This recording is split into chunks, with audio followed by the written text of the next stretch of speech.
Bismillahirrahmanirrahim.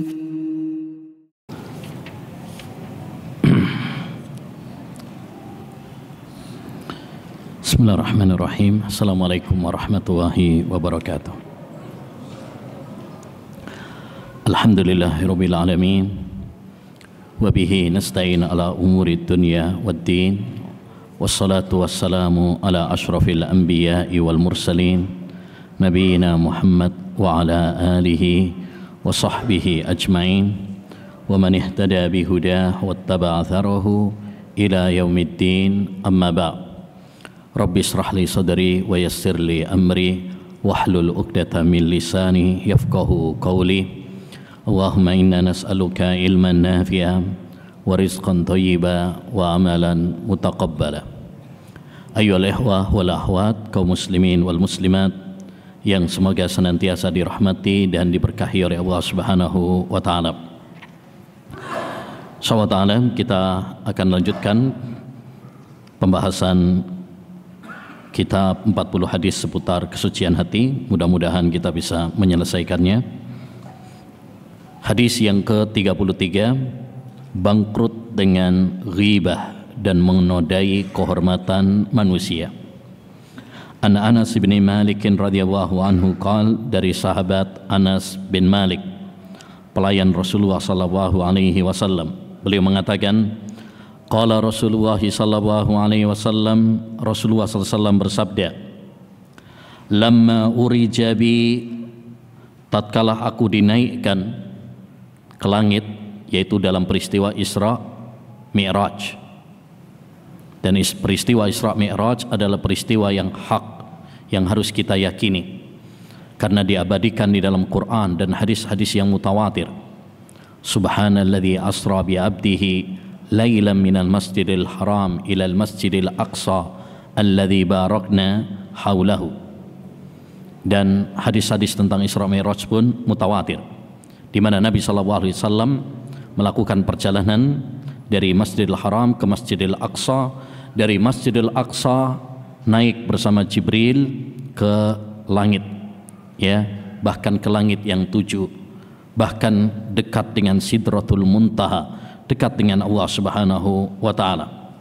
Tatkala aku dinaikkan saat peristiwa Isra Mi'raj, marartu biqaumin, aku melewati sekelompok kaum, lahum adfarun min nuhas, mereka memiliki kuku-kuku dari tembaga. Kukunya bukan kuku biasa begini, tapi kukunya dari tembaga. Yahmasuna wujuhahum wasudurahum, mereka mencakar wajah dan dada mereka dengan kuku tersebut, padahal kukunya tadi dari tembaga. Fakultu man haula'i ya Jibril, aku bertanya kepada Jibril, karena Nabi ditemani oleh Jibril ketika Isra Mi'raj. Siapa mereka itu wahai Jibril? Maka Jibril menjawab, haula alladzina ya'kuluna luhuman nas wa yaqauna fi a'radihim, mereka adalah orang-orang yang memakan daging manusia. Makan daging manusia di sini bukan makan daging beneran kayak Sumanto dulu, ya, tapi maksudnya memakan daging di sini maksudnya adalah ghibah, karena ghibah diperumpamakan di dalam Al-Quran seperti memakan bangkai, seperti dalam surat Al-Hujurat ayat 22, wala yaghtab ba'dukum ba'dha ayuhibbu ahadukum ayyakula lahma akhihi maitan fakarihtumu, janganlah sebagian di antara kalian menghibah sebagian yang lainnya. Apakah kalian mau memakan daging, ya, bangkai saudaranya sendiri? Pasti kalian tidak akan mau. Jadi yang dimaksud dengan memakan daging manusia di sini maksudnya adalah apa? Menghibah. Makanya lanjutannya, wa yaqauna fi a'radihim, dan mereka merusak, menodai kehormatan manusia. Hadis ini ayyuhal ikhwah menunjukkan kepada kita tentang haramnya perbuatan ghibah. Perbuatan ghibah. Apa itu ghibah? Disebutkan oleh Nabi sallallahu alaihi wasallam definisinya, atadruna mal ghibah, tahukah kalian wahai para sahabat apa itu ghibah? Ya, para sahabat menjawab, Allahu wa rasuluhu a'lam, Allah dan Rasulnya yang lebih tahu. Lalu Nabi mengatakan, ya, al-ghibah dzikruka akhaka bima yakrah. Kamu menyebut aib-aib saudaramu, ya, kekurangan-kekurangan, cacat-cacat saudaramu, ya, yang dia benci. Ya, kalau bahasa kita apa? Menggunjing, ya. Ya, itu ngegosipin, ya, saudara kita, padahal saudara kita tidak ada di depan kita. Kalau seandainya ada di depan kita, dia mungkin bisa membela diri, tapi ini nggak ada orangnya. Itulah kenapa ayyuhal ikhwah, ghibah itu diperumpamakan di dalam Al-Quran seperti tadi dalam surat Al-Hujurat ayat 12, diperumpamakan seperti apa? Memakan, ya, bangkai daging manusia. Kenapa ghibah itu diperumpamakan seperti makan, ya, bangkai daging manusia? Apa hubungannya? Karena perhatikan, Al-Quran ketika membuat sebuah perumpamaan pasti ada korelasinya, pasti ada hubungannya. Makanya perumpamaan-perumpamaan di dalam Al-Quran itu mengajak kepada kita untuk apa? Berpikir, menggunakan otak kita. Ya, kata para ulama, kenapa ghibah itu diperumpamakan oleh Allah SWT seperti memakan, ya, bangkai daging manusia? Setidaknya ada tiga alasan. Pertama, itu untuk membuat jijik kita dari melakukan perbuatan ghibah. Sebagaimana kita jijik makan, ya, bangkai daging manusia. Kita makan bangkai hewan saja jijik, apalagi kalau makan bangkai daging manusia, pasti kita akan jijik. Sebagaimana kita jijik makan bangkai, begitu juga hendaknya bagi kita jijik dari perbuatan ghibah. Itu faedah yang pertama. Faedah yang kedua, ya, kenapa disamakan seperti makan bangkai, ya, daging manusia? Karena orang kalau makan daging berarti dia akan memotong-motong daging tersebut. Dia akan mengoyak-ngoyak daging tersebut. Antum kan nggak mungkin kalau misalkan makan daging langsung dimakan gitu. Pasti akan dipotong-potong dulu, dikoyak dulu. Makanya diperlukan pisau, garpu, ya, sendok biar kecil. Begitu juga orang yang ghibah. Orang yang ghibah berarti dia sedang apa?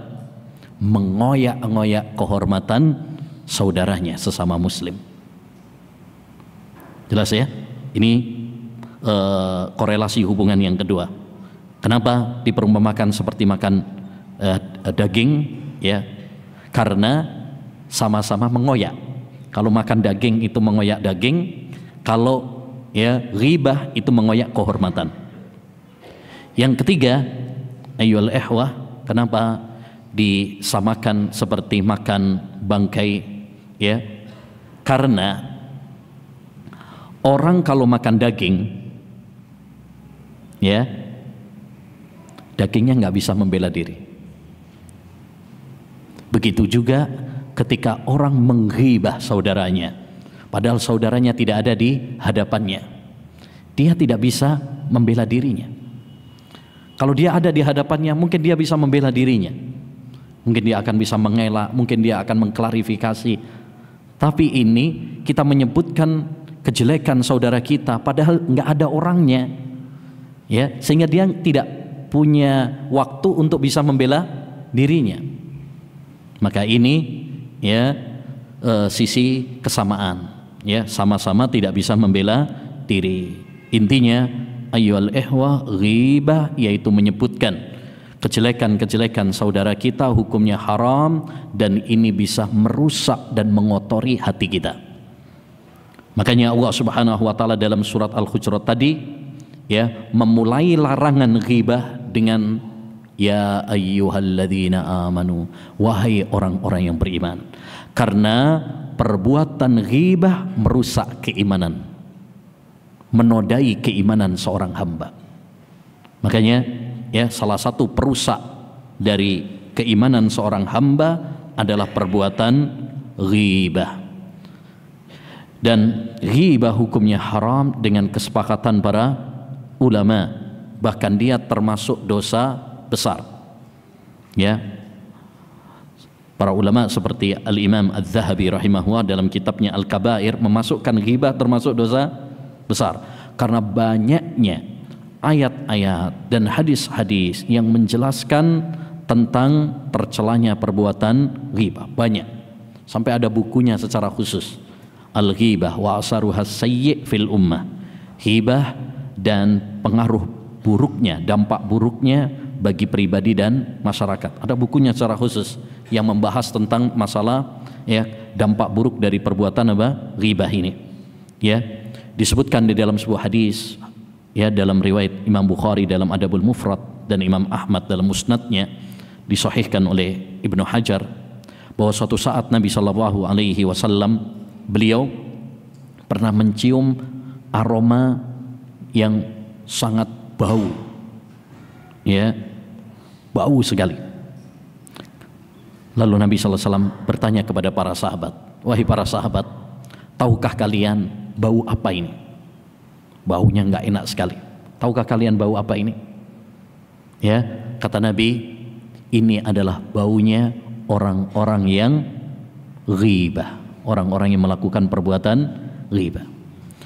Dan ketika ibunda Aisyah radhiyallahu anha mengatakan kepada Nabi alaihi salatu wassalam, ya, hasbuka min Safiyyah kadza wa kadza, wahai Nabi, cukuplah dari Safiyyah. Safiyyah salah satu istri Nabi, saingan terberatnya Aisyah, sama-sama cantik. Tapi dia mengatakan kepada Nabi SAW, cukuplah bahwa Safiyyah itu begini dan begini. Maksudnya adalah pendek, ya, ingin menjelekkan Safiyyah. Maka Nabi SAW mengajari dan menegur Aisyah. Dan ini faedah penting, bahwasanya tugas seorang suami adalah mengingatkan istrinya, karena banyak para wanita yang terjatuh dalam perbuatan apa? Ghibah ini. Kalau sudah ngumpul, ngerumpi, sukanya apa? Ngegosip. Ya, itu perbuatan para emak-emak. Ya, kalau sudah kumpul, ya sukanya ngegosip. Nabi SAW mengingatkan kepada ibunda Aisyah, laqad qulti kalimatan law muzijat bima'il bahri lamazajathu. Ya, kamu telah mengatakan suatu ucapan wahai Aisyah. Andaikan ucapan tersebut dicampur dengan ya air laut, maka air laut akan berubah warnanya. Padahal kita tahu air laut, ya, air yang begitu apa? Banyak, luas. Ya, kita saja misalkan melihat ada air laut itu terkena najis, itu tidak terkena najis, ada orang misalkan BAB di sana, tidak membuat air laut apa? Ya, najis. Tidak merubah warnanya, tidak merubah baunya. Tapi kata Nabi SAW, kamu telah mengatakan suatu ucapan, andaikan itu dicampurkan kepada air laut, maka air laut akan berubah warnanya. Ini menunjukkan dahsyatnya pengaruh perbuatan ghibah. Oleh karenanya, ayyul ikhwah, hendaknya bagi kita untuk berhati-hati dari perbuatan ghibah ini. Ya, musibah pada zaman kita sekarang, terutama di media sosial, ya, banyak orang senang melakukan perbuatan apa? Ghibah, menjelek-jelekkan, ya, mengungkapkan aib-aib saudaranya, terutama acara-acara di TV yang bernama infotainment. Ya, hati-hati. Ya, ini bukan infotainment, ini ghibah-tainment. Ya, yang isinya adalah mengumbar aib orang. Ya, si fulan cerai, si fulan selingkuh, si fulan nikah lagi, si fulan, itu diulas, digoreng, ya, sampai gosong berulang-ulang. Ya, hati-hati dari acara-acara yang hanya membicarakan aib orang. Antum bisa bayangkan kalau antum di posisi orang yang digoreng aibnya, ya, dibongkar aibnya, anggaplah kita betul-betul salah. Apakah kita mau kalau aib kita diketahui oleh banyak orang? Ya, tentu tidak. Oleh karenanya waspada. Dan semakin orang yang dihibah itu semakin tinggi derajatnya, maka semakin besar pula dosanya. Ghibah kepada ulama, ghibah kepada para pemimpin, umara, tentu lebih besar dosanya daripada kalau ghibah kepada orang biasa. Kita menghibah orang biasa saja, muslim biasa saja, dosa besar. Apalagi kalau yang kita ghibah adalah para ulama, para ustadz, apalagi yang kita ghibah adalah para umara, para pemimpin, maka dosanya lebih besar. Kenapa? Karena orang kalau sudah menghibah para ulama, akhirnya efeknya, dampak buruknya, orang tidak percaya kepada para ulama. Orang kalau sudah menghibah para umara, akhirnya orang tidak menaruh kepercayaan lagi kepada para pemimpin, sehingga menimbulkan kerusakan. Ya, ini hukum asal dari perbuatan ghibah. Hanya saja ada perbuatan ghibah yang dikecualikan, yang diperbolehkan oleh para ulama dalam kondisi-kondisi tertentu. Jadi hukum asalnya haram dan termasuk dosa besar. Tapi di sana ada beberapa kondisi-kondisi yang diperbolehkan, yang dikumpulkan oleh seorang penyair.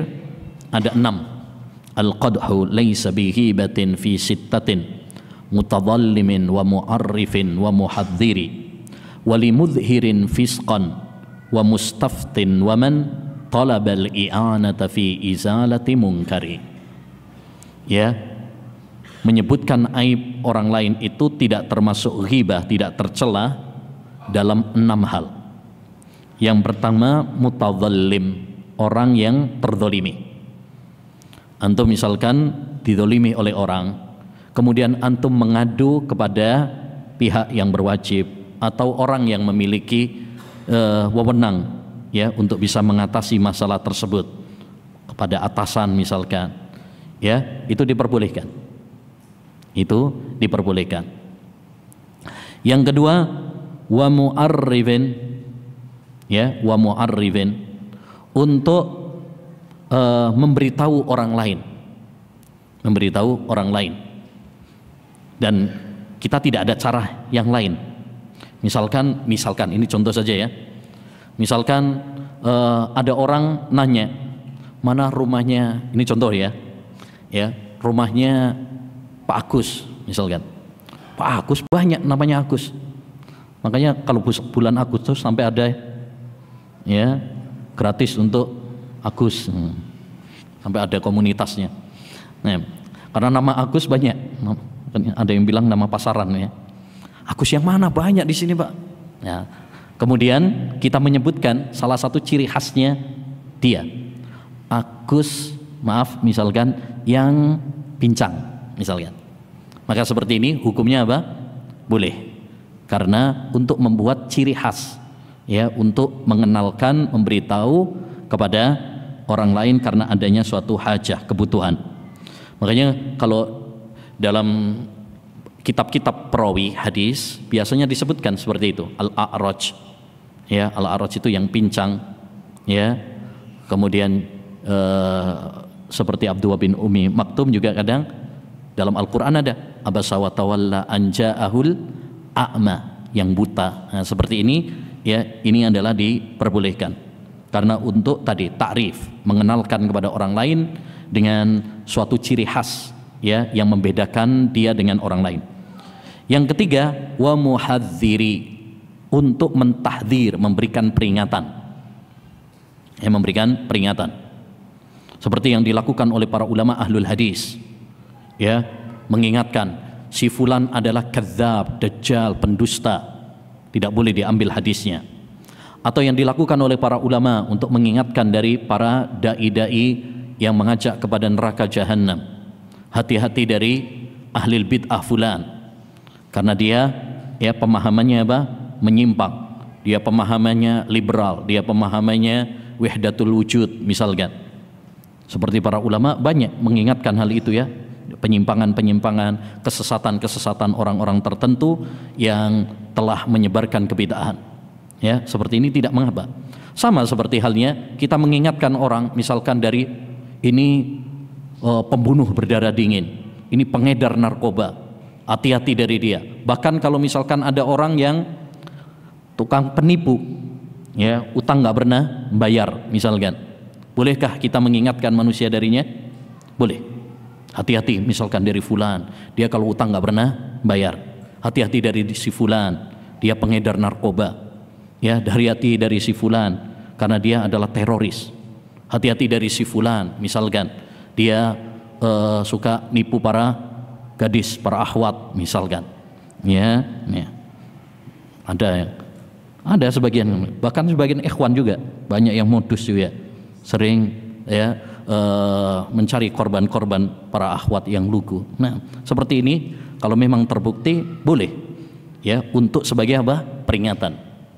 Taib, wali mudhirin fiskon, orang yang menampakkan kefasikan. Seperti tadi, ya.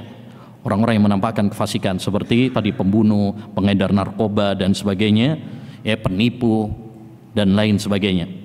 Wa mustaftin, dan orang yang meminta fatwa. Meminta fatwa. Dia misalkan ada kasus keluarga misalkan, kemudian dia bertanya kepada ustadz untuk mencari solusinya, tidak mengapa. Seperti halnya dahulu Hindun, istrinya Abu Sufyan, datang kepada Nabi SAW seraya mengatakan, inna Abu Sufyan rajulun sahih. Wahai Nabi, sesungguhnya Abu Sufyan adalah suami yang pelit, medit. Ya, dia tidak memberikan nafkah yang mencukupi untuk aku dan keluargaku. Ya, ini ghibah, menghibah suaminya malahan. Tapi itu tidak mengapa. Nabi tidak melarangnya. Kenapa? Karena tujuan dia adalah mencari apa? Solusi, mencari nasihat. Ya, tapi ingat, ya, kalau kita ingin curhat tentang masalah keluarga, cari orang yang tepat. Jangan sampai kita curhat kepada orang yang tidak tepat. Ya, karena hukum asalnya ghibah, termasuk ghibah istri kita, ya, ghibah suami kita adalah terlarang. Diperbolehkan kalau memang tujuan kita adalah untuk mencari apa tadi? Solusi, ya. Tapi kalau misalkan curhatnya pada teman-teman nggak bisa ngasih solusi juga, malah memprovokasi, memanasi, ngompori, nggak boleh. Betapa banyak orang salah curhat, terutama, ya, mohon maaf, misalkan para istri, para akhwat, kadang salah curhat ke mantannya, curhat ke temannya, ya, akhirnya CLBK malah, cinta lama belum kelar. Nah, akhirnya cinta lama bersemi kembali.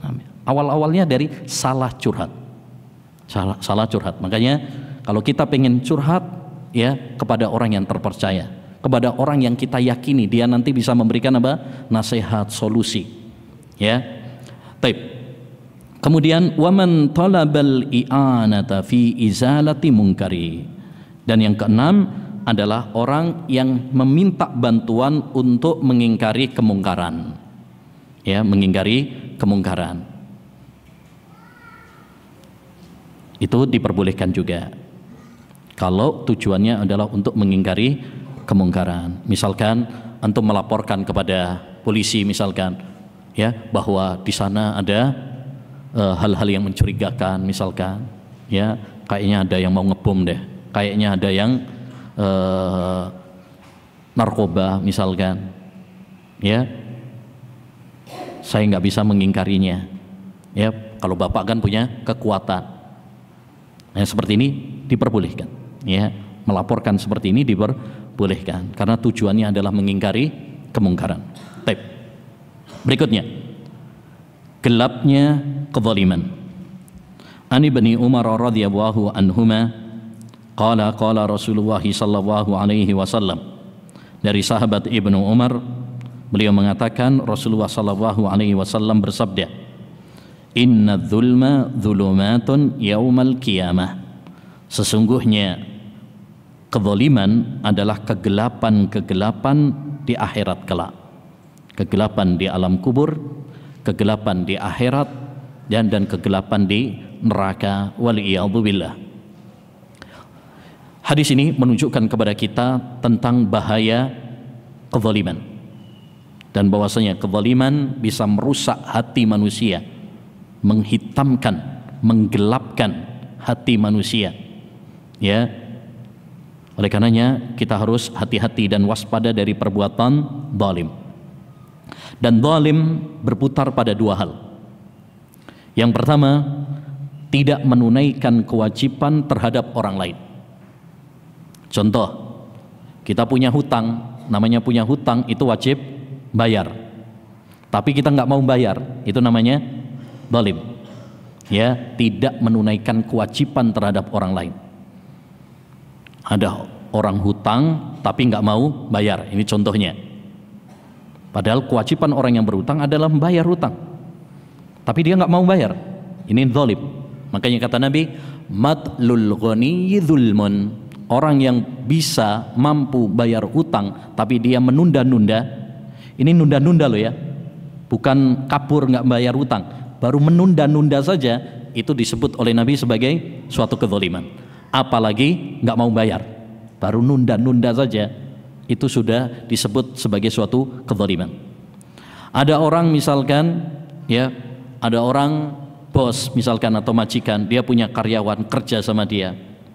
Kewajiban bagi seorang ya yang punya karyawan, yang bos, yang sudah bekerja kepada dia adalah membayar gaji mereka. Kalau dia kemudian tidak membayar, tidak menjalankan kewajibannya, berarti zalim. Ya, kata Nabi, a'tul ajira ajrahu qabla an yajiffa irquh. Berikanlah kepada para pegawai, para karyawan itu gajinya sebelum kering keringatnya. Yang kedua, ya, zalim itu adalah mewajibkan kepada orang lain sesuatu yang tidak wajib baginya. Ya, mewajibkan kepada orang lain sesuatu yang tidak wajib baginya. Contoh misalkan masalah hutang, antum menuduh dia punya hutang sehingga dia harus membayar kepada antum, padahal dia nggak punya hutang. Itu zalim namanya, menuduh ya orang lain punya hutang yang harus dia bayar padahal dia nggak punya hutang. Itu kan berarti antum mewajibkan kepada orang lain suatu kewajiban yang itu tidak wajib baginya. Ya, mewajibkan kepada orang lain sesuatu yang tidak wajib baginya. Dan zalim ada tiga macam. Yang pertama, zalim kepada Allah Subhanahu wa taala. Ya, zalim kepada Allah Subhanahu wa taala berupa kesyirikan, kekufuran. Sebagaimana kata Allah Subhanahu wa taala, "Innasyirka ladzulmun adzim." Dalam surat Luqman ayat 13. Kesyirikan itu adalah kezaliman yang paling besar.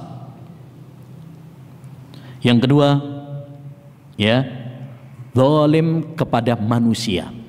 Dan ini ikhwan yang paling banyak.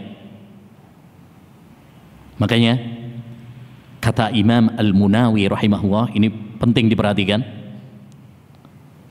Ya, aksaru ma yudhilul muwahhidina an-nar ya az-zulmu lil ibad. Ya, yang dosa yang paling banyak memasukkan orang-orang soleh, orang-orang bertauhid ke dalam neraka adalah kezaliman kepada hak manusia. Mungkin dia rajin sholat, mungkin dia rajin puasa, mungkin dia rajin taklim, tapi banyak orang-orang soleh masuk neraka gara-gara apa? Kezalimannya kepada manusia.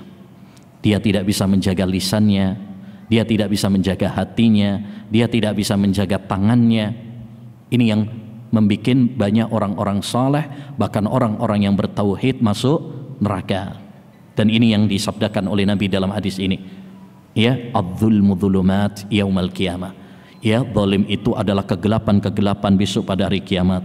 Baik zalim kepada harta, kita ngambil harta saudara kita, atau zalim kepada ya kehormatan, mencelanya, menggibahnya, menuduhnya yang bukan-bukan, ya, atau zalim kepada darah, nyawa, membunuhnya, melukainya. Ini termasuk apa? Kezaliman kepada manusia. Ya. Yang ketiga, zalim kepada diri sendiri. yaitu dengan maksiat, dengan perbuatan-perbuatan dosa. Ya, makanya ketika Nabi Adam dan Hawa setelah melakukan pelanggaran, melakukan dosa, ya, menerjang yang dilarang oleh Allah SWT, keduanya mengatakan apa? Rabbana zalamna anfusana. Ya Allah, kami mendolimi diri kami sendiri karena dia melanggar yang dilarang oleh Allah Subhanahu wa Ta'ala. Begitu juga Nabi Yunus ketika dimakan oleh ikan yang besar di lautan, ya, dia mengatakan subhanaka inni kuntu la ilaha illallah subhanaka inni kuntu minadz zalimin. Saya termasuk orang-orang yang zalim. Ini zalim terhadap dirinya sendiri. Zalim terhadap dirinya sendiri. Intinya, ayyuhal ikhwah, kita harus hati-hati dari perbuatan zalim. Baik zalim kepada Allah SWT, baik zalim kepada manusia, maupun zalim kepada diri kita sendiri. Ya, karena kezaliman ini banyak sekali madharatnya. Dia menyebabkan datangnya murka Allah Subhanahu wa Ta'ala. Ya, dan doa orang yang terzalimi apa? Mustajab. Ya, demikian juga nanti akan mengurangi saldo pahala kita di akhirat. Ya, disebutkan di dalam hadis, orang yang berbuat zalim itu menjadi orang-orang yang bangkrut. Pahalanya nanti akan ditransfer kepada orang-orang yang dia zalimi. Kalau pahalanya udah habis, ya, dan proses transfer belum selesai, maka dosa-dosa orang yang dia zalimi yang akan ditransfer kepadanya. Ya, naudzubillah min dzalik. Dan contoh-contoh kezaliman banyak. Di antara bentuk kezaliman kepada manusia, ya, memakan harta anak yatim. Ya, di antara contohnya juga merampas tanah orang. Di antara contohnya juga, ya, mampu bayar utang tapi menunda-nunda, selalu bilang afwan. Nah, ini sampai ada istilah bisnis afwan akhi. Nah, taib. Termasuk kezaliman juga adalah, nah ini bagi yang punya istri lebih dari satu, tidak adil kepada istrinya, pilih kasih kepada istrinya. Ini termasuk zalim. Ya, zalim kepada. Termasuk zalim kepada orang lain juga ngerokok. Rokok itu zalim, ya. Ya, karena dia mengganggu orang lain.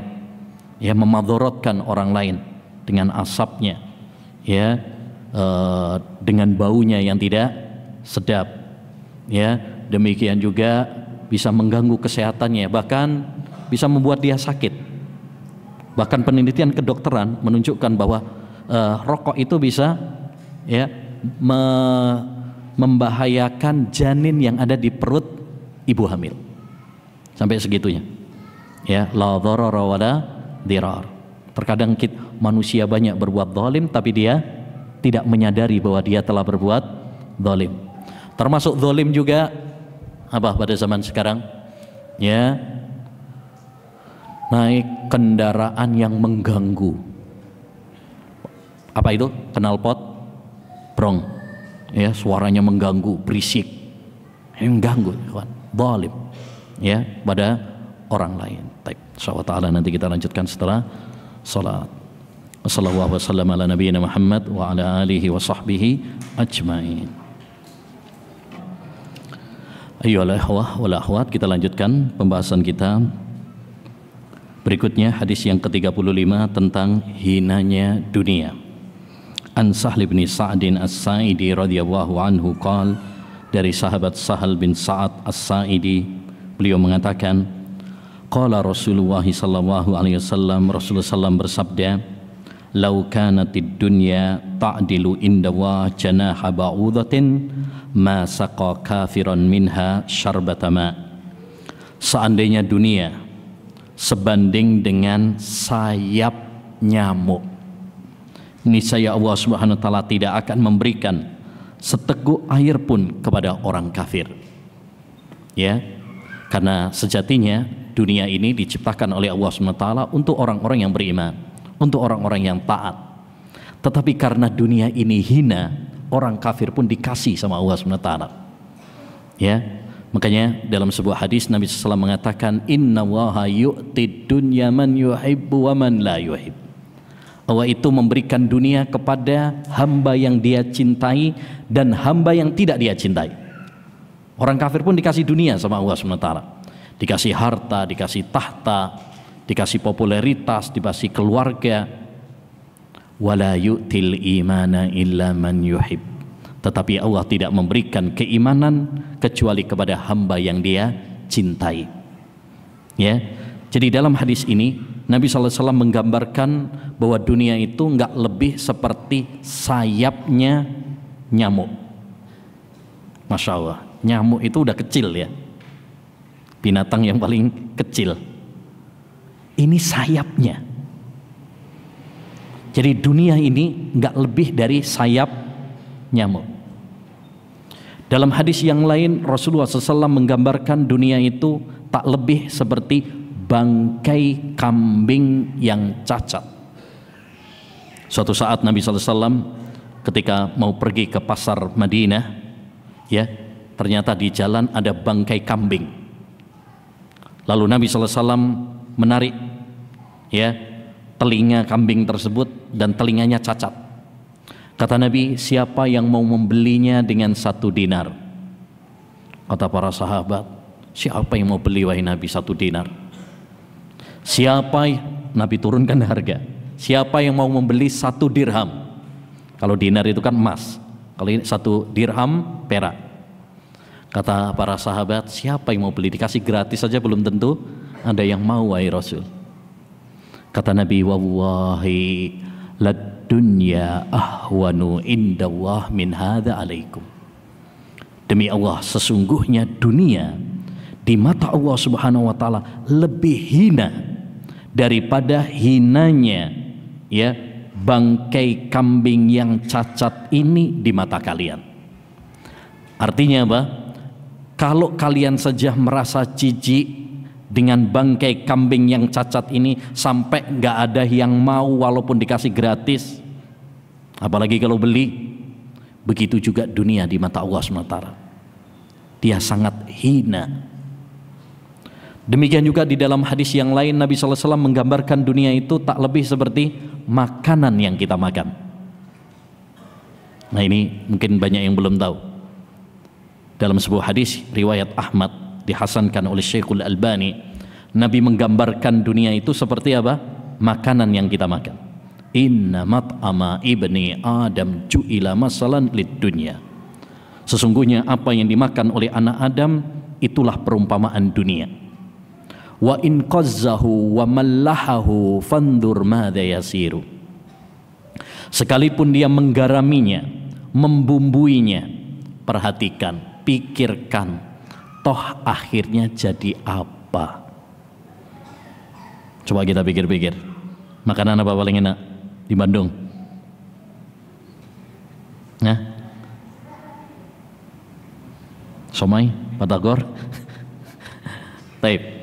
Seenak apapun makanan kita, kata Nabi, pikirkan, toh nanti akhirnya jadi kotoran yang kita buang, yang kita cicik darinya. Ya, begitulah dunia. Digambarkan oleh Nabi SAW seperti sayap nyamuk.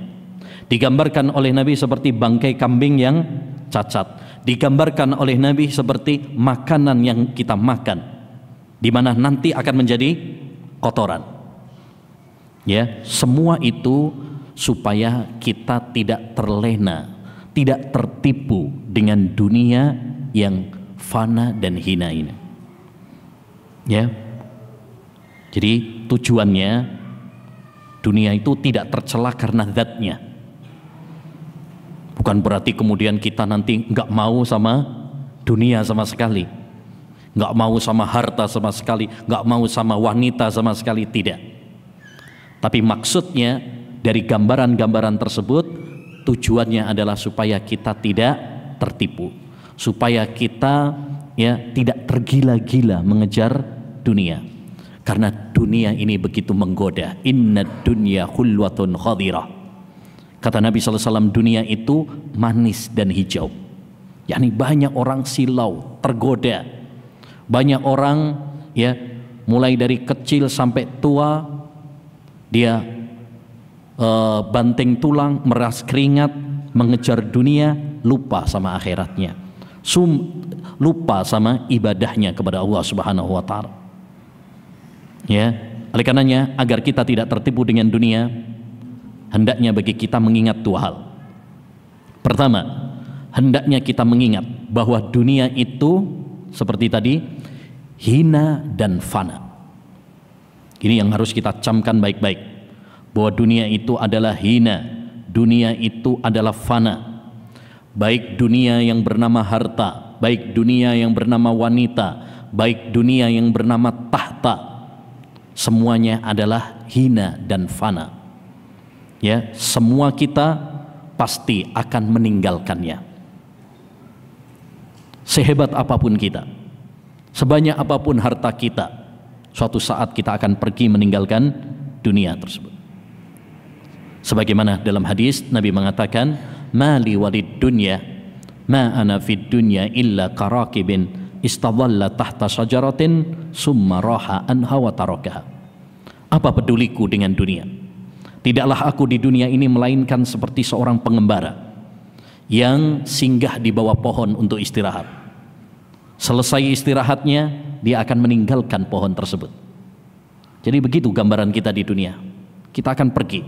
Ya, dunia ini fana. Pasti ya, suatu saat nanti kita akan pergi meninggalkan kampung dunia ini. Yang kedua, supaya kita tidak tertipu dengan gemerlapnya dunia, camkan baik-baik bahwa dunia ini nggak ada apa-apanya jika dibandingkan dengan kenikmatan di akhirat, kenikmatan di surga. Kecil. Disebutkan di dalam hadis, kata Nabi SAW, mad dunya fil akhirah illa mislu ma yaj'alu ahadukum usbu'ahu fil yam falyandur madza yarji. Tidaklah dunia dibandingkan dengan akhirat, kenikmatan di akhirat nanti, kecuali seperti seorang yang mencelupkan tangannya ke laut. Setelah dia celupkan, dia tarik lagi.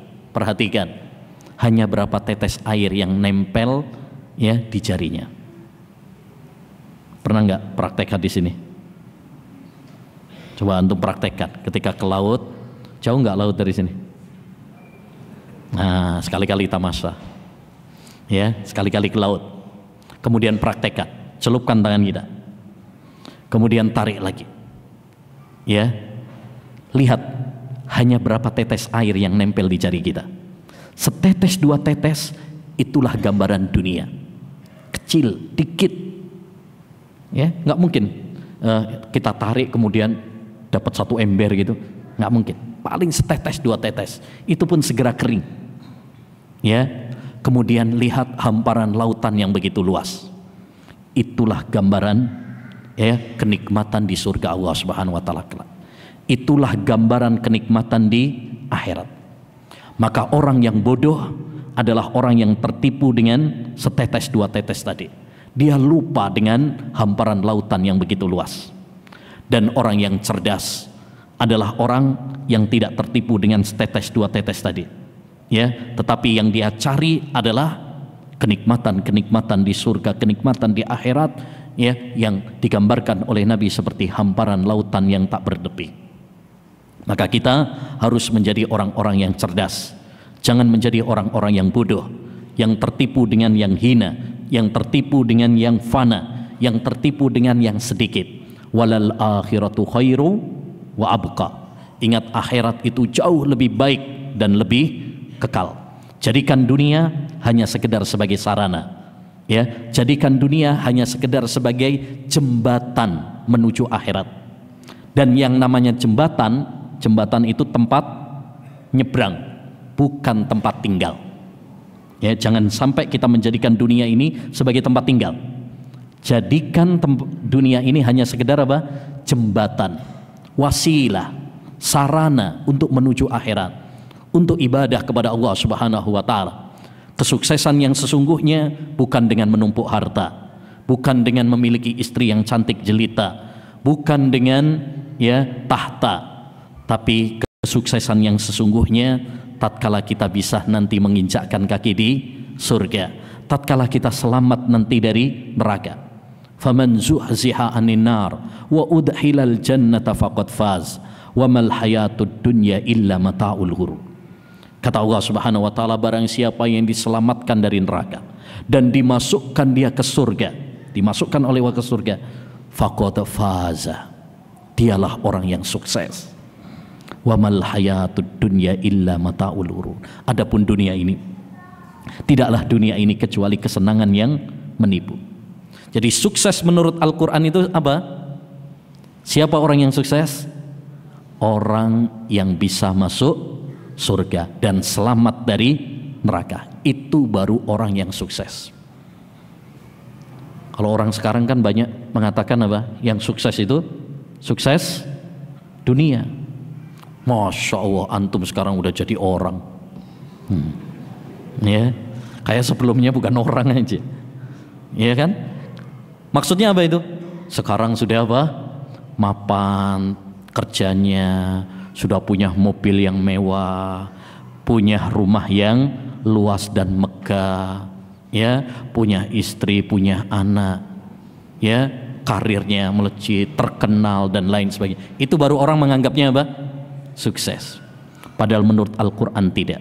Apa artinya kesuksesan dunia kalau ternyata kita tidak memiliki jatah sejengkal pun di surga nanti? Nggak ada artinya.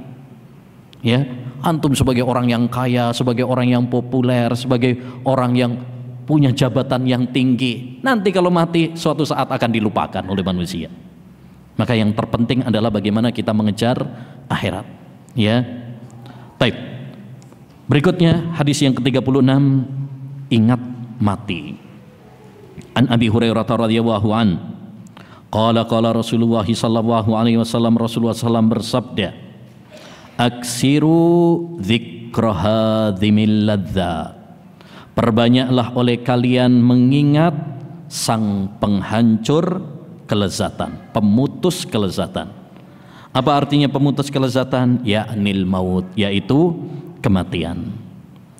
Hadis ini ayyul ikhwah memberikan faedah penting kepada kita, yaitu anjuran agar kita sering-sering ingat mati. Ya, itu harus sering kita tanamkan dalam diri kita, bahwa kita suatu saat pasti akan mati. Itu adalah suatu kepastian yang tidak bisa ditawar-tawar lagi. Kullu nafsin dha'iqatul maut. Kata Allah Subhanahu wa taala dalam surat Ali Imran ayat 185, setiap yang bernyawa pasti akan mati, baik dia pria maupun wanita, baik dia miskin maupun kaya, baik dia kecil, muda maupun tua, baik yang sakit-sakitan maupun yang kelihatannya kekar perkasa, semuanya pasti akan mati. Mungkin saja kita bisa sembuh dari sakit, mungkin saja kita bisa selamat dari bencana, tapi kita tidak akan selamat dari kematian. Ya, Allah Subhanahu wa taala berfirman, "Ainama takunu yudrikkumul maut walau kuntum fi burujim musyayyadah." Kata Allah dalam surat Al-Maidah, dalam surat An-Nisa ayat 78, "Ainama takunu," dimanapun kalian berada, yudrikkumul maut, kematian pasti menghampiri kalian, mendatangi kalian, walau kuntum fi burujim musyayyadah, sekalipun kalian berada di benteng yang paling kokoh sekalipun, walaupun kalian sembunyi di tempat yang paling dalam sekalipun, di tengah goa, di bawah lautan sekalipun, semua kita pasti akan mati. Tidak bisa ditawar-tawar lagi. Dan ini perlu selalu kita ingat-ingat dan ingatkan diri kita. Perhatikan di sini Nabi SAW mengatakan sering-seringlah, perbanyaklah. Bukan cuma mengatakan ingatlah mati, tidak. Tapi sering-seringlah. Apa bedanya? Kalau cuma ingatlah mati berarti apa? Sekali saja sudah cukup. Yang penting pernah ingat gitu. Tapi sering-seringlah, ya, perbanyaklah. Ini menunjukkan kepada kita bahwa kita setiap saat, setiap hari, setiap waktu harus, ya, mengingat kematian. Kenapa? Kenapa Nabi SAW menganjurkan kepada kita untuk sering dan memperbanyak ingat mati? Karena kita juga sering lalai. Ini kalau lagi membahas tentang kematian, lagi membahas tentang hadis seperti ini, mungkin kita lagi apa? Ingat mati. Tapi nanti kalau udah pulang, sudah subhanakallahumma bihamdika, udah lupa lagi dah. Ya kan? Kalau lagi ada kematian, lihat kecelakaan, misalkan mati, lihat tetangga ada yang mati, kita antarkan jenazahnya, mungkin ingat mati. Tapi kalau sudah selesai, udah lupa lagi. Makanya Nabi SAW mengatakan sering-seringlah, karena kita juga sering lupa. Dengan mengingat kematian, ayyuhal ikhwah, setidaknya kita akan mendapatkan 3 faedah penting. Faedah yang pertama, ya, seorang akan lebih bersemangat dalam ibadah, karena dia sadar bahwa bekalnya masih sedikit. Dia akan berusaha untuk memperbanyak ibadahnya, ya, menghimpun pundi-pundi pahala, karena dia merasa bahwa dia masih sedikit bekalnya. Ketika dia sholat, dia akan berusaha untuk memperbaiki sholatnya. Ya, siapa tahu itu adalah sholat terakhirnya. Makanya pesan Nabi, sholli sholata muwaddi', sholatlah seperti orang yang mau pamitan. Karena orang kalau dia sadar bahwa itu adalah sholat terakhirnya, sujud terakhirnya, rukuk terakhirnya, maka dia akan berusaha apa? Memperbaiki kualitas ibadahnya. Yang kedua, dia akan segera bertaubat kepada Allah SWT. Tidak nunda-nunda lagi. Nanti aja, entar aja. Mumpung sekarang masih muda, tobatnya nanti kalau sudah tua saja. Ya. Kalau kita sadar bahwasanya kematian itu akan datang kepada siapa saja dan tidak mengenal usia, dan kematian itu tidak ada alarmnya, maka kita tidak akan tertipu seperti itu. Di kuburan tidak ada tulisan khusus yang sudah tua, ya. Di kuburan nggak ada tulisan khusus yang sakit-sakitan. Betapa banyak orang yang masih muda, bahkan kecil, udah mati duluan. Betapa banyak orang yang kelihatannya kekar, sehat, tapi tiba-tiba apa? Meninggal dunia. Maka jangan tertipu dengan taswif. Taswif itu apa? Nanti aja. Kata sebagian ulama, iyyaka wat taswif fa innahu jundun min junudi iblis. Hati-hati kamu dari nanti, nunda-nunda, entar aja. Karena itu adalah salah satu serdadu iblis yang ingin menghalangi kita dari kebaikan, ya, yang ingin menjerumuskan kita kepada kubang kemaksiatan dan dosa. Termasuk ucapan sebagian orang tuh, ya, apa? Kecil di manja, muda foya, tua kaya raya, mati masuk surga. Wah, enak banget, ya. Andai rumusnya semudah itu. Yang ketiga, di antara faedah kita mengingat kematian itu apa? Kita, ya, akan menjadi hamba yang qanaah, yang tidak tertipu mengejar dunia, tidak tergila-gila, tidak menjadi budak-budak dunia, ya. Kita menjadi orang-orang yang tentram. Makanya orang kalau qanaah itu enak, bahagia hidupnya. Dia sadar bahwasanya dunia yang dia kejar-kejar pasti nanti akan dia tinggalkan. Ngapain dia repot-repot mengejar dunia, menumpuknya, lalai ibadahnya kepada Allah Subhanahu wa taala. Padahal dunia nggak akan dia bawa ke kuburnya. Yang paling bermanfaat adalah ibadahnya, amalnya. Baik. Bagaimana cara mengingat kematian? Cara mengingat kematian, pertama, sering ngaji ilmu agama, hadir dalam majelis-majelis ilmu, Ya, majelis-majelis yang bisa melembutkan hati kita. Makanya penting ya, kajian tentang tazkiyatun nufus itu perlu diulang-ulang. Ya, kajian-kajian tentang hal-hal yang bisa melembutkan hati kita penting. Dahulu sahabat Abdullah bin Umar radhiyallahu an, beliau pernah hadir di majelisnya Yusuf bin Mahak. Yusuf bin Mahak itu seorang tabi'in. Abdullah bin Umar sahabat, secara level lebih tinggi ya Ibnu Umar, tapi beliau hadir ikut kajiannya Yusuf bin Mahak. Ini menunjukkan tawaduknya sahabat Ibnu Umar ya. Ya, istilahnya ustadz kibar tapi hadir di majelisnya ustadz sigor, ya, ustadz kecil, ustadz muda, masya Allah. Kemudian kata rawi, ya, saya melihat Ibnu Umar meneteskan air mata, yakni nangis di majelisnya Yusuf bin Mahak. Artinya kita perlu ikhwan ya meluangkan waktu hadir dalam majelis ilmu, karena dunia ini melelahkan. Antum udah mulai pagi sampai sore, bahkan mungkin ada yang sampai kurang lagi, lembur lagi ya. Kita sudah terlalu lelah dengan apa? Dunia. Maka perlu untuk meluangkan waktu apa? Ya, ke majelis ilmu. Ya, jangan banyak alasan. Kerja, sibuk, ya, ini itu. Nabi SAW istrinya 9, tapi beliau tetap belajar. Kita istrinya baru 1, nggak punya waktu untuk belajar. Ya, nah. Yang kedua adalah apa? Ziarah kubur. Kita perlu meluangkan waktu untuk ziarah kubur. Ya, dengan tadabbur, merenung. Bukan sekedar ziarah kubur, ya, tapi cengengesan.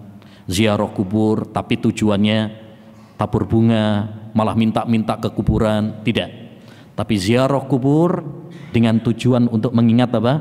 Kematian. Karena itu adalah tujuan inti dari ziarah kubur. Nabi bersabda, kuntu nahaitukum an ziyaratil kubur fazuruha fa innaha tudzakirukumul akhirah. Dulu aku melarang kalian dari ziarah kubur, sekarang ziarahlah, karena ziarah kubur itu bisa mengingatkan kalian kepada kematian, mengingatkan kalian kepada akhirat.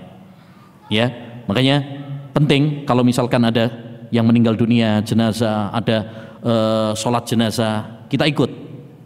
Ya, kemudian sambil merenung, sekarang saya menyolati ya jenazah ini, suatu saat sayalah yang akan disolati.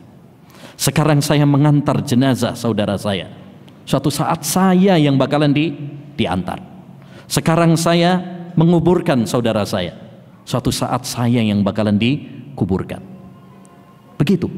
Makanya dulu para salaf apabila mereka mengantar jenazah banyak yang nangis. Ya, ketika mereka ziarah kubur banyak yang nangis. Utsman bin Affan itu kalau ziarah kubur, ya, beliau nangis sampai basah jenggotnya. Berbeda dengan kita sekarang, banyak yang ketika ziarah kubur, ya, malah tertawa, ngobrol-ngobrol, ya, kesana kemari masalah-masalah dunia. Maka ini keliru, ikhwan. Ini perlu diperhatikan. Ketika kita ziarah kubur, hendaknya kita fokus, hendaknya kita khusyuk, ya, hendaknya kita ingat kepada kematian dan akhirat. Yang ketiga, di antara cara untuk mengingat kematian, banyak membaca Al-Quran dan mempelajari, mentadaburi, menghayati Al-Quran. Kenapa? Karena Al-Quran banyak berbicara tentang akhirat, bukan berbicara tentang dunia. Ya, akhirat itu banyak berbicara tentang Al-Quran itu banyak berbicara tentang akhirat, tentang surga, tentang neraka, tentang kiamat, ya, tentang amalan-amalan yang mengantarkan kita ke surga, amalan-amalan yang mengantarkan kita ke neraka. Karena memang itulah tujuan inti, ya, Al-Quran, mengingatkan kita kepada kampung asli kita, yaitu kampung akhirat. Bukan, ya, agar kita merasa nyaman, enjoy dengan dunia yang ada sekarang ini. Ya, mungkin penting, ya, sisihkan waktu kita untuk membaca Al-Quran, merenunginya, ya, mentadaburinya. Karena itu bisa mengingatkan kita kepada kematian, mengingatkan kepada akhirat, ya, mencharger iman kita, hati kita, melembutkan hati kita.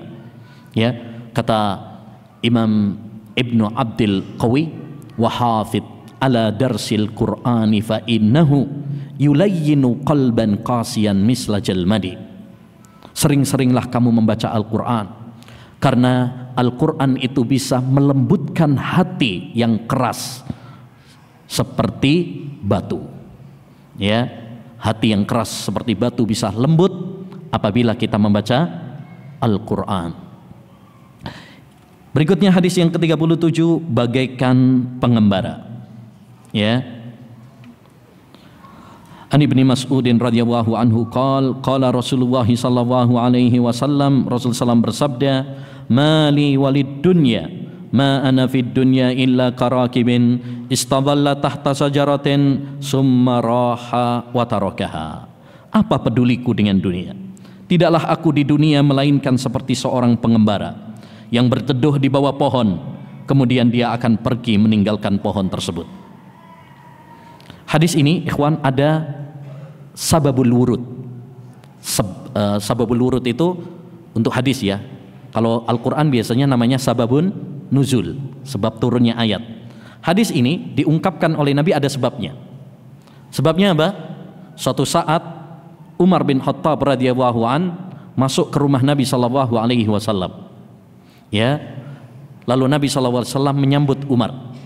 Dan Nabi baru bangun tidur. Beliau tidur dari tikar. Ya, pipinya masih ada bekas tikar. Untung kalau tidur di tikar itu kan kadang apa? Membekas, ya. Nah itu. Umar radhiyallahu an melihat Nabi sallallahu alaihi wasallam habis tidur, kemudian ada bekas apa? Tikarnya, nangis. Kenapa nangis? Umar itu orang yang tegas, ya, tapi beliau lembut juga hatinya. Ya, beliau lembut hatinya. Jadi teringat nih, suatu saat Umar juga pernah nangis karena melihat ada seorang pendeta Nasrani, sudah tua tapi dia masih Nasrani. Ya, kasihan. Ya, dia nggak bakalan kuat kalau nanti masuk neraka. Nah ini. Ya, kita kasihan sama orang-orang kafir, orang-orang Nasrani, orang-orang Yahudi. Taib. Ketika Umar melihat itu, dia mengatakan, wahai Rasul, orang-orang Raja Persia, Raja Romawi, mereka bergelimang dengan harta, bergelimang dengan tahta, hidup mereka penuh dengan kemewahan. Tapi engkau hidupnya apa? Sederhana, nggak punya. Nabi itu orang yang sederhana. Bahkan beliau berbulan-bulan lamanya nggak ada yang dimasak, dapurnya nggak mengepulkan asap, yakni nggak ada yang dimasak. Ya, berbulan-bulan lamanya di rumah beliau cuma ada dua makanannya, kurma sama air putih. Masya Allah. Melihat Umar yang begitu kasihan sama Nabi SAW, Nabi mengatakan ini, apa peduliku dengan dunia? Untuk apa aku menumpuk dunia? Ya, tidaklah aku di dunia ini kecuali seperti seorang, ya, musafir yang istirahat berteduh di bawah pohon. Kalau sudah selesai istirahatnya, dia akan melanjutkan perjalanannya dan meninggalkan pohon tersebut. Atau kalau kita sekarang bepergian, ya, kalau butuh istirahat, ngantuk, pegel, mau ke toilet atau cari jajan, kita akan cari apa? Rest area. Kalau udah selesai, udah kenyang, udah nggak ngantuk lagi, kita akan melanjutkan perjalanan kita. Kita akan tinggalkan rest area tersebut. Artinya apa? Dunia ini hanyalah tempat singgah sementara. Nggak lama kita di dunia ini. Oleh karenanya, kalau kita sadar bahwasanya dunia ini hanya tempat persinggahan sementara, kita semuanya hanya para pengembara, berarti satu, kita tidak boleh apa? Terlena. Tidak boleh tertipu dengan fata morgana dunia. Ya. Yang kedua, kalau kita sadar bahwasanya dunia ini hanyalah sementara, kita semuanya hanyalah pengembara, Yang namanya pengembara, maka dia harus mempersiapkan perbekalan. Kita kalau bepergian pasti mempersiapkan bekal. Ya, begitu juga dalam perjalanan kita menuju akhirat. Kita harus mempersiapkan apa? Bekal. Makanya hadis yang berikutnya, siapkan bekal terbaikmu. Di mana Nabi SAW pernah ditanya, ayyul mu'minina aqyas, wahai Rasul, siapakah orang beriman yang paling jenius, yang paling pintar? Ya, maka Nabi menjawab, aksaruhum lil mauti dzikra wa ahsanuhum lima ba'dahu isti'dada ulaikal aqyas. Kata Nabi, orang yang paling cerdas, orang yang paling jenius adalah orang yang sering mengingat kematian, dan paling baik persiapannya untuk setelah kematian. Merekalah orang-orang yang cerdas, merekalah orang-orang yang jenius. Ya, siapa orang yang jenius? Orang yang sering ingat mati, dan dia semangat mempersiapkan apa? Bekal untuk setelah mati. Ini orang yang jenius. Orang yang jenius menurut Nabi bukan orang yang banyak menghafal, bukan orang yang IQ-nya tinggi, bukan yang nilai ijazahnya tinggi, bukan yang sekolahnya sampai ke luar negeri, bukan orang yang Masya Allah gelarnya panjang mentereng, profesor, doktor, kiai haji, diborong semuanya. Ya, bukan itu orang yang paling jenius menurut Nabi. Kemarin saya ngelihat di YouTube itu ada di Ruang Guru ya. Pernah lihat nggak ada acara anak-anak pinter? Masya Allah luar biasa itu. Ya, anak-anak yang hafalannya luar biasa, ya, IQ-nya luar biasa. Ya, tapi sayang, kejeniusan mereka hanya untuk apa? Masalah-masalah dunia. Suruh ngapalin barcode, suruh ngapalin, ya kan? Suruh ngapalin lukisan, ya, ini tahun berapa ini. Tapi Masya Allah hafal. Itu kita akui jenius. Tapi bukan itu orang yang jenius menurut Nabi. Ya, orang yang jenius menurut Nabi yaitu orang yang mengingat apa? Sering ingat mati, dan dia semangat mempersiapkan bekal untuk setelah mati. Walaupun mungkin dia lemot hafalannya, walaupun mungkin dia SD aja nggak lulus, walaupun mungkin dia nggak terkenal, nggak punya gelar, tapi kalau dia sering ingat akhirat, ya, dan dia semangat mempersiapkan bekalnya untuk kampung akhirat, ini orang yang jenius menurut Nabi. Sebaliknya, walaupun dia profesor, doktor, sekolahnya sampai luar negeri, tapi kalau dia tertipu dengan dunia, ya, lalai dari akhirat, berarti dia adalah orang yang bodoh. Kenapa bodoh? Karena dia lebih mementingkan dunia yang fana dan hina daripada akhirat yang kekal dan abadi. Orang yang bodoh adalah orang yang mementingkan dunia, ya, tertipu dengan dunia, tapi dia tidak, ya, terfikirkan untuk, ya, akhirat. Ini orang yang bodoh. Ya, walaupun mungkin dia hafalannya kuat, jenius, ijazahnya, nilainya, gelarnya, ya, begitu tinggi, tapi kalau dia lalai dari akhirat, yang dia pikirkan hanyalah soal dunia, berarti dia adalah orang yang bodoh. Ya, nah ini. Oleh karenanya, ayyuhal ikhwah, hendaknya bagi kita untuk menjadikan akhirat ini sebagai apa? Sebagai tujuan kita. Ya, dan jangan sampai kita tertipu dengan gemerlapnya apa? Dunia. Maka kita harus mempersiapkan bekal kita. Ya, bekal yang perlu kita persiapkan bukan bekal dunia. Orang kalau perjalanan dunia mungkin dia mempersiapkan apa? Baju, duit, ya, obat-obatan, apalagi HP, ces-cesan, Itu kalau perjalanan dunia. Tapi kalau untuk perjalanan akhirat yang perlu kita persiapkan, yang pertama, tauhid. Ini bekal paling inti yang menentukan nasib kita. Apakah kita akan di surga atau kita akan di neraka? Ya, nomor satu apa yang perlu kita persiapkan? Tauhid. Ya, makanya kita jangan pernah bosan untuk belajar apa? Tauhid. Perkuat terus tauhid, iman, akidah. Yang kedua yang perlu kita persiapkan adalah ilmu. Ya, kita harus banyak belajar ilmu agama supaya kita bisa beribadah kepada Allah dengan benar. Kita kalau mau pergi ke Jakarta saja misalkan, atau mau ke Surabaya, kita harus tahu ilmunya.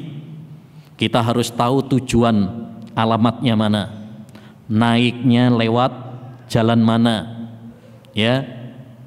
Karena kalau enggak, maka kita akan tersesat. Itu untuk perjalanan dunia. Apalagi untuk perjalanan menuju surga. Maka kita harus tahu ilmunya. Mana rute yang mengantarkan kita ke surga, ya, dan mana rute yang mengantarkan kepada neraka, sehingga kita hindari. Kayak kita perjalanan ini kan ada yang mengantarkan kepada tujuan, ada yang mengantarkan ke jurang. Ya, yang ketiga yaitu takwa. Yang perlu kita persiapkan adalah apa? Takwa.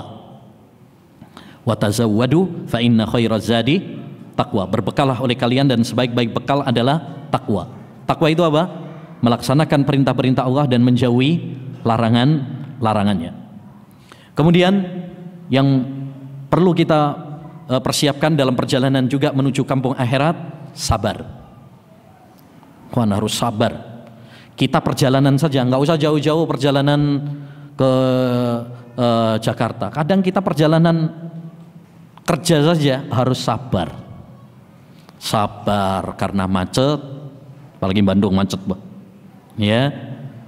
Sabar panas, sabar kalau kehujanan, sabar apalagi kalau mogok di jalan, ya, bocor bannya, kita harus sabar. Sabar kalau ada musibah, dompetnya hilang, HP-nya hilang, harus sabar.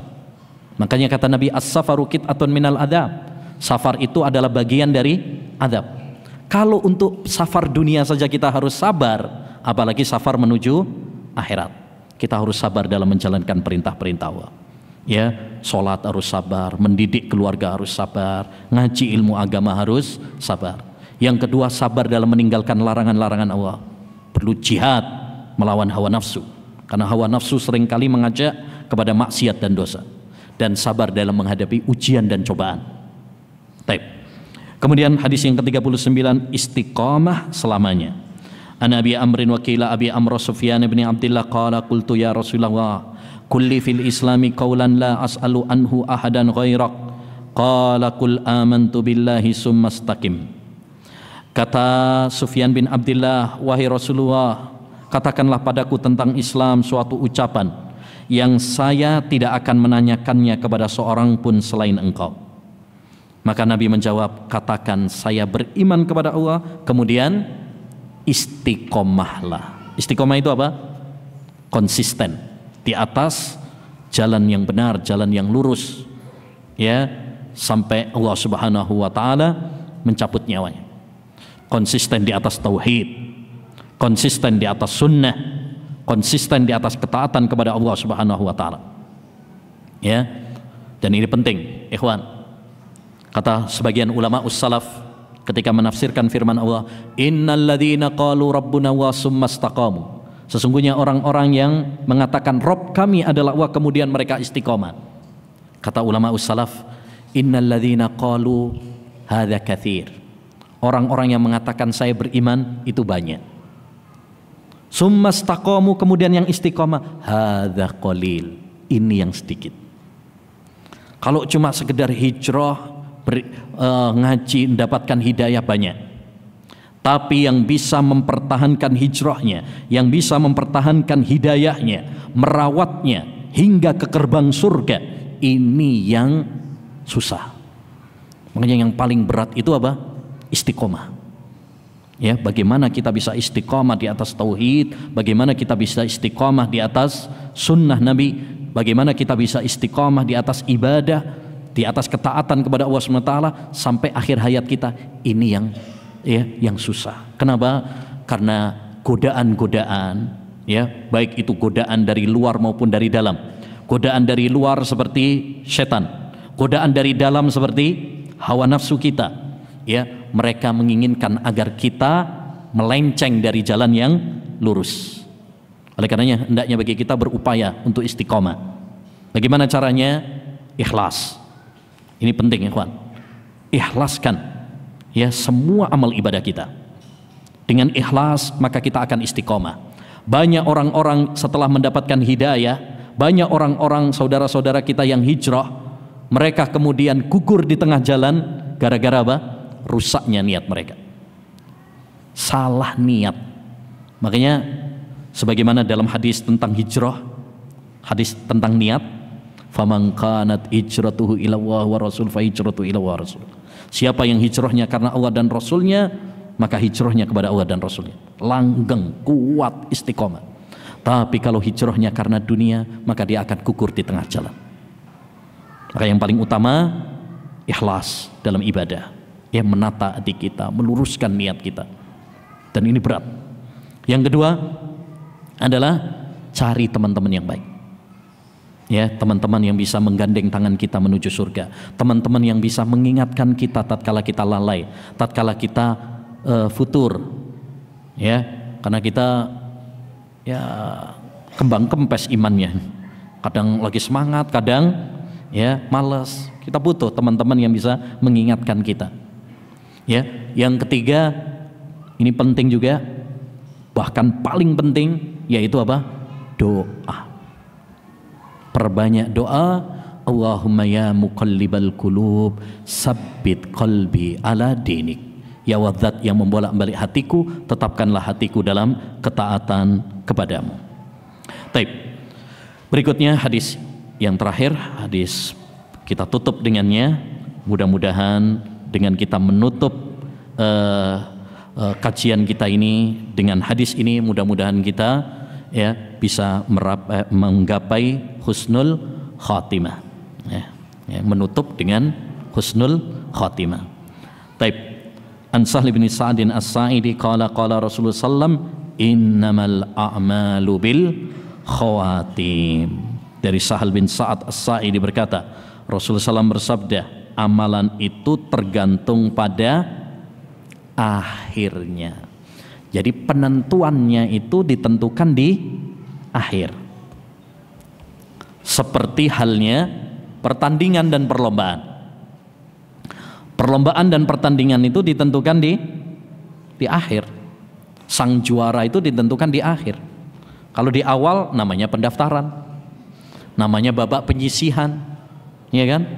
Nah, baru yang paling utama itu adalah akhirnya, untuk menentukan siapa sang juara. Tapi mudah nggak untuk mendapatkan gelar sang juara? Ya, karena akan diuji terus, difilter terus. Begitulah, ya, kita, ya, kalau di awal-awal nih akan banyak tantangan, akan banyak godaan, ya. Allah SWT ingin melihat siapa yang benar-benar tangguh menghadapi ujian dan cobaan, dan siapa yang, ya, gagal dalam menghadapi ujian dan cobaan. Ya, siapa yang istiqomah bertahan sampai di akhir finish, dialah pemenang.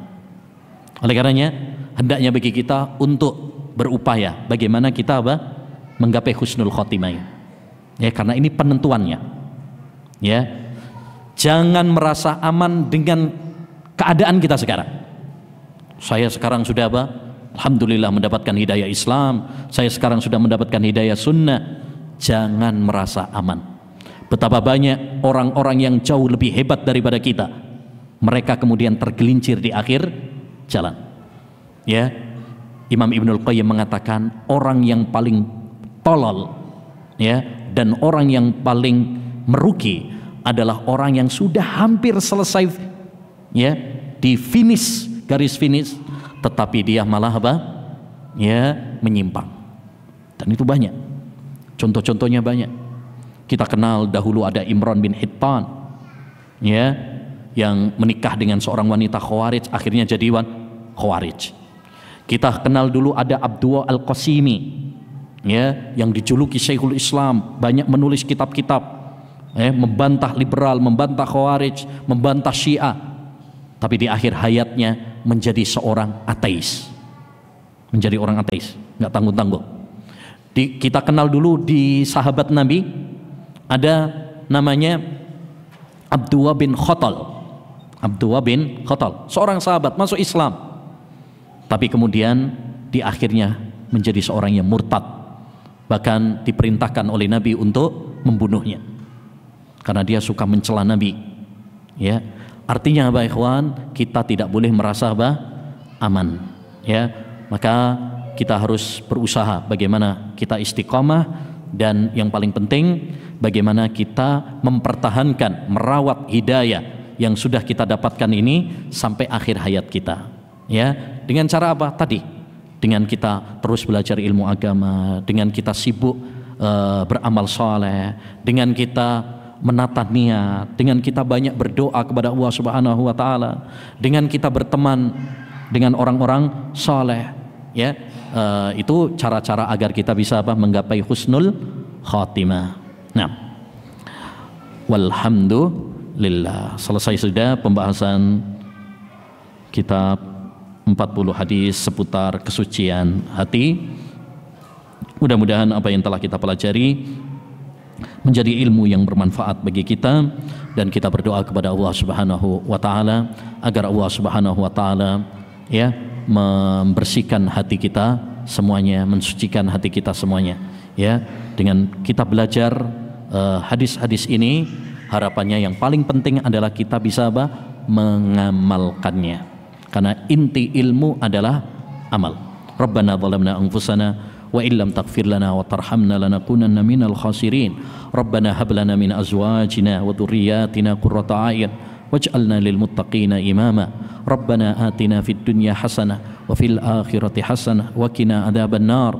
Allahumma inna nas'aluka ilman nafi'a wa rizqan thayyiba wa amalan mutaqabbala. Allahumma anfa'na bima 'allamtana wa 'allimna ma yanfa'una wa zidna ilma. Allahumma a'inna ala dzikrik wa syukrik wa husni ibadatik. Allahumma ya muqallibal qulub sabbit qulubana ala dinik. Allahumma ati anfusana taqwaha wa zakkiha anta khairu man zakkaha anta waliyuha wa maulaha. Allahumma hdina li ahsanil akhlaq la yahdi li ahsaniha illa ant wasrif anna sayyi'aha la yasrifu anna sayyi'aha illa ant. Allahumma inna nas'alukal huda wat tuqa wal afafa wal hina.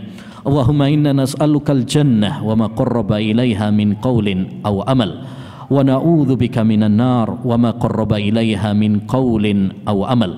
Allahumma kfina bihalalika an haramik wa aghnina bifadlika amman siwak. Allahumma inna nas'aluka ladzatan nadhari ila wajhik wasyauqa ila liqa'ik min ghairi dharra'in mudhirrah wala fitnatin mudhillah. Allahumma inna nas'aluka al-huda wat-tuqa wal-afafa wal-hina. Wa sallallahu wa sallama ala nabiyyina Muhammad wa ala alihi wa sahbihi ajma'in. Subhanakallahumma bihamdika ashhadu an la ilaha illa anta astaghfiruka wa atubu ilaik. Assalamualaikum warahmatullahi wabarakatuh.